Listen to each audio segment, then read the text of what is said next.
আপনারা এই ভিডিওতে দেখতে পাবেন কেন আমি এই দেশ ছেড়ে চলে যাচ্ছি, প্রবাসী হয়ে অন্য দেশে কাজের জন্য যে যেতে চাইতেছি এটা কেন, আর বাংলাদেশের অনেক যুবকরা কেনই বা দেশ ছাড়তেছে সেটার বিষয়ে পরবর্তী ভিডিওতে অবশ্যই কথা হবে।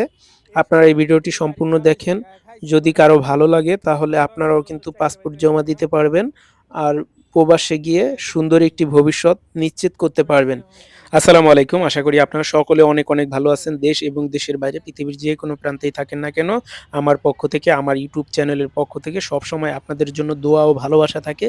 তারই ধারাবাহিকতায় আজকে আবার নতুন একটি ভিডিও নিয়ে আসলাম।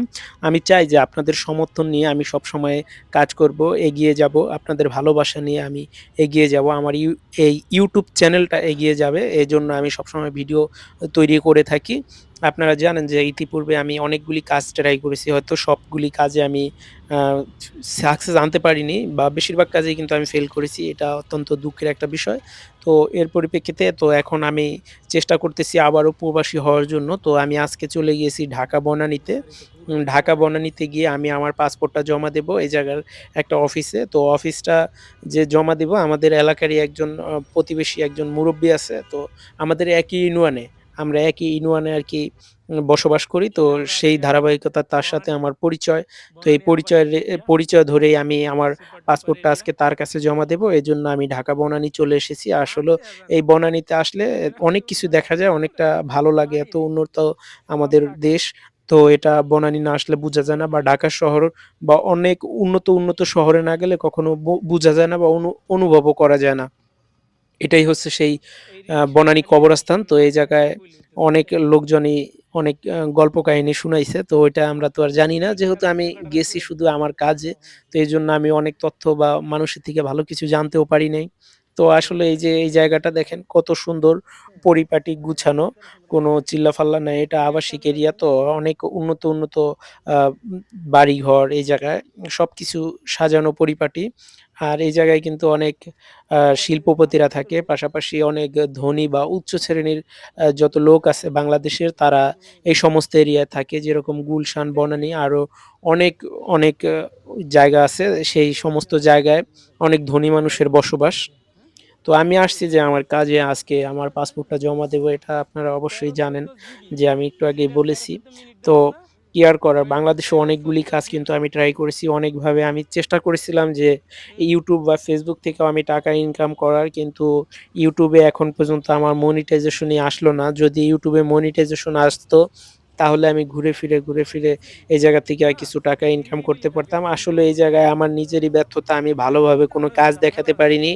যার জন্য আমার এই YouTube চ্যানেলটা এখনো মনিটাইজ হয়নি। যদি মনিটাইজ হইতো এই জায়গা থেকে ভালো একটা বেনিফিট চলে আসতো। আর এখন বর্তমানে কি বলবো, আমার ভিউ এর যে অবস্থা, এটা দেখলে তো আমার নিজেরই মাথার রক্তচোরাক হয়ে যায়। মানে আমার ভিডিওগুলি এখন আর মানুষের কাছে পৌঁছায় না, হয়তো ভালো কোয়ালিটির উন্নত মানের এই ভিডিওগুলি আমি দিতে পারি না, বা জনগণ যেটা চায় আমি সেটা দিতে পারি না। এজন্য আমি হাঁটতেছি বনানীর এই জায়গায় যেই বাজারটা আছে, তো এই বাজারে যাবো। আমার সাথে আমার চাচা আছে। তো এইভাবেই জীবন চলা এখন। একের পর এক ট্রাই করতেছি। এই দেশে যাবো না আরেক দেশে যাবো। প্রবাসে গিয়ে নিজের চিন্তাভাবনা আছে ভালো কিছু অর্থ উপার্জন করবো। তো এই যে দেখেন আমি যাইতেছি, এই যে একটা মহিলা রাস্তার পাশেই পিঠা বিক্রি করতেছে। এরকম ছোট কাজ করে কিন্তু অনেকেই জীবিকা নির্বাহ করছে। এই জিনিসগুলি দেখলে নিজের কাছে অন্যরকম মনে হয় যে আর আমি কত বড় হইছি বয়সে, তো এখনো একটা কাজ নিয়ে টেনশনে থাকতে হয়। ছোটখাটো যেই ব্যবসা করি, আসলেও বর্তমানে যে ব্যবসায় লস আছে এরকমটা না। হয়তো আমি করতে পারি না। কিন্তু অন্যান্য মানুষ ঠিকই করতেছে। অন্যান্য মানুষ তাদের জীবিকা নির্বাহ করতেছে। অনেক ছোট কাজের মাধ্যমেও তারা তাদের লাইফটা পার করতেছে। এই অল্প কিছু আর্নিং দিয়েও তারা তাদের জীবনটাকে একদম সাজায় গুছায় নিতেছে। হয়তো আমি যেভাবে চলাফেরা করেছি অতীতে সেইভাবে আমি চলতে পারতেছি না এত কম টাকা আর্নিং এর মাঝে। তো এই যে এটাই দেখতেছেন যে এটা পাশে, এটা হচ্ছে হোটেল সেরাটন। এই সেরাটনের আমি কখনো আ আসছিলাম আগে, কিন্তু এটা যে এই সেরাটন হোটেল এইদিকে আমি খেয়ালই করি নাই। যদি খেয়াল করতাম তাহলে এ জায়গায় আরো ছবি-টবি তুলতে পারতাম। কিন্তু আমি যেহেতু খেয়াল করিনি, আর ওরকমভাবে আমার আরকি স্মরণ ছিল না যে, বা আমি জানতাম না যে এই জায়গায় সেরাটন হোটেল আছে। হুম।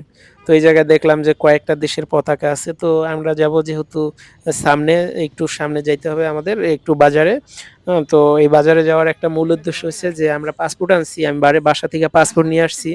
কিন্তু পাসপোর্টের সাথে যে ছবি আনতে হয় আমি এই ছবিগুলি আনি নাই। এটা হইছে একটা খারাপ সংবাদ, যার কারণে আমাকে বলছে অফিস থেকে যে ছবি তুলে নিয়ে আসো। তো আমি এখন যাইতেছি ছবি তুলতে। তো আমি আপনাদেরকে এই ভিডিওতে আপনারা জানতে পারবেন আমি কিভাবে কোন দেশের জন্য পাসপোর্ট দিছি, তাদের সাথে আমার সাথে কি কথা হয়েছে, সমস্ত বিষয়গুলি আমি তুলে ধরবো এই ভিডিওর মাধ্যমে। আসলে এই বিষয়টা না বললেই নয়, এই বিষয়টা আপনাদের জানা খুব জরুরি আমি মনে করি। কেননা আপনারা যদি বেকার থাকেন দেশে, ওরকমভাবে কোনো কাজ কাম না পান, অন্তত নিজেরা একটু প্রবাসী যদি হন, একটু কষ্ট হলেও দেশের জন্য, মানুষের নিজের ফ্যামিলির জন্য আর কি আপনি চেষ্টা করতে পারেন আপনার ফ্যামিলিকে ভালো রাখার জন্য। তো আপনাকে প্রবাসের পথটা বেছে নিতে হবে। সবাই দেশে কিন্তু কাজ করতে পারে না, সবাই দেশে ইনকাম করতে পারে না। তো আমরা কিন্তু এখন ওই শেরাটনের একটু সামনে গিয়ে যে বাজারটা আছে ওই বাজারের থেকে ছবি তুলে নিয়ে আসছি। তো এই ছবি তোলার ভিতরে একটা কাহিনী আছে, আপনাদেরকে বলবো। এই যে দেখেন এই জায়গায় মশা নিধন করার জন্য, মশা তাড়ানোর জন্য এক প্রকার কেমিক্যাল জাতীয় গ্যাস দেওয়া হয় যাতে ধোঁয়া হয়ে যায়। এটা কিন্তু আমি ঢাকা শহরে এসে অনেকবারই দেখছি। তো আমি এখন সামনে যাইতেছি আর আপনাদেরকে আমি এখনই বলে দেব যে এই যে এই ছবি তোলার যে একটা স্ক্যাম, এটা কিভাবে হয় আমি এই বিষয়টা এখনই আপনাদের সাথে শেয়ার করব। তো আরেকবার আমি যখন এই ১ম এই চাচাকে দিয়ে আমি মালয়েশিয়ার জন্য আমার বইটা জমা করি, মালয়েশিয়া যাওয়ার উদ্দেশ্যে। তো মালয়েশিয়া যাওয়ার উদ্দেশ্যে যখন আমি বইটা জমা করি, তাদের এই জায়গায় আমি আসি, আইসা ছবি তোলার কথা বলে যে এই জায়গায় ছবি তুলতে হবে। তো আমি যখন ছবি তুলি, ছবি তোলার পরে আমি ওই যেই একটা অফিস থেকে একটা ছেলেকে দিয়ে দেয় মেডিকেল করানোর জন্য আর এই ছবি তোলানোর জন্য। আমি যখন আসি তখন ওই ছেলেটা আমার থেকে ছবি তোলার জন্য ৮০০ টাকার উপরে চার্জ করছে। মানে আমাকে বলছে যে ৮০০ টাকার উপরে দিতে হবে ছবি তোলার জন্য। আমার থেকে কিন্তু তারা এই ৮০০ টাকাই নেয়। আর এইটা নেওয়ার ফলে এবার কিন্তু আমি সতর্ক হয়ে এবার আমি নিজেই গিয়ে ছবিটা তুলে আনি। তো এই জায়গা থেকে ছবি তুলে আনার পরে আমি ছবিটা অফিসে গিয়ে জমা দিই। অফিসে গিয়ে জমা দেওয়ার পরে তাদের সাথে আমার সাথে কথা হয় যে টোটালে ৭,০০,০০০ টাকার উপরে লাগবে। প্রায় ৭,৫০,০০০ এর মতো টাকা লাগবে। রাশিয়াতে নেবে আমাকে ওয়্যার হাউসের কাজে। তো আমি বললাম যে আচ্ছা তাইলে ঠিক আছে। যেহেতু আমি দেশে কিছু করতে পারতেছি না, দেশে অনেকভাবে ট্রাই করি যেকোনো ব্যবসা, বিশেষ করে আমার অন্যের কাজের প্রতি তত একটা আগ্রহ নাই। আমার ক্ষুদ্র ব্যবসা করার, মানে ব্যবসাতে যে অনেকটা আয় বা অল্প তাড়াতাড়ি ধনী হওয়া যায়, এইজন্য বা নিজের ভালো থাকা যায়, নিজের চাহিদা বা শখ পূরণ করা যায় ব্যবসা করে, এটা আমি শুনছি বা এটার জন্য আমি ট্রাই করি। কিন্তু আমি ভুল জায়গায় চেষ্টা করছি, এই কারণে আর হয় নাই। তো এখন আমি আর কি করব? এইজন্য আমি প্রবাসে চলে যাব। আর রাশিয়াতে বর্তমানে খোলা আছে। এছাড়া সৌদি বা অন্যান্য অল্প টাকার ভিতরে অন্য কোনো দেশে এখন আমি যেতে পারবো না। এইজন্য আমি রাশিয়াকেই বেছে নিলাম। তো আপনারা সবাই আমার জন্য দোয়া করবেন। আমাকে রাশিয়াতে ওয়্যার হাউসের কাজের কথা বলে ১২ ঘন্টা ডিউটি আর থাকা খাওয়া কোম্পানির, বেতন হবে প্রায় ৬০,০০০ টাকার উপরে, ৬০-৭০,০০০ টাকার মতো। তো এই কথা বইলা আমাকে তারা বলছে যে এই টাকার ভিতরে হলে তুমি যেতে পারবা। তো এখন বাকিটা আল্লাহ ভরসা।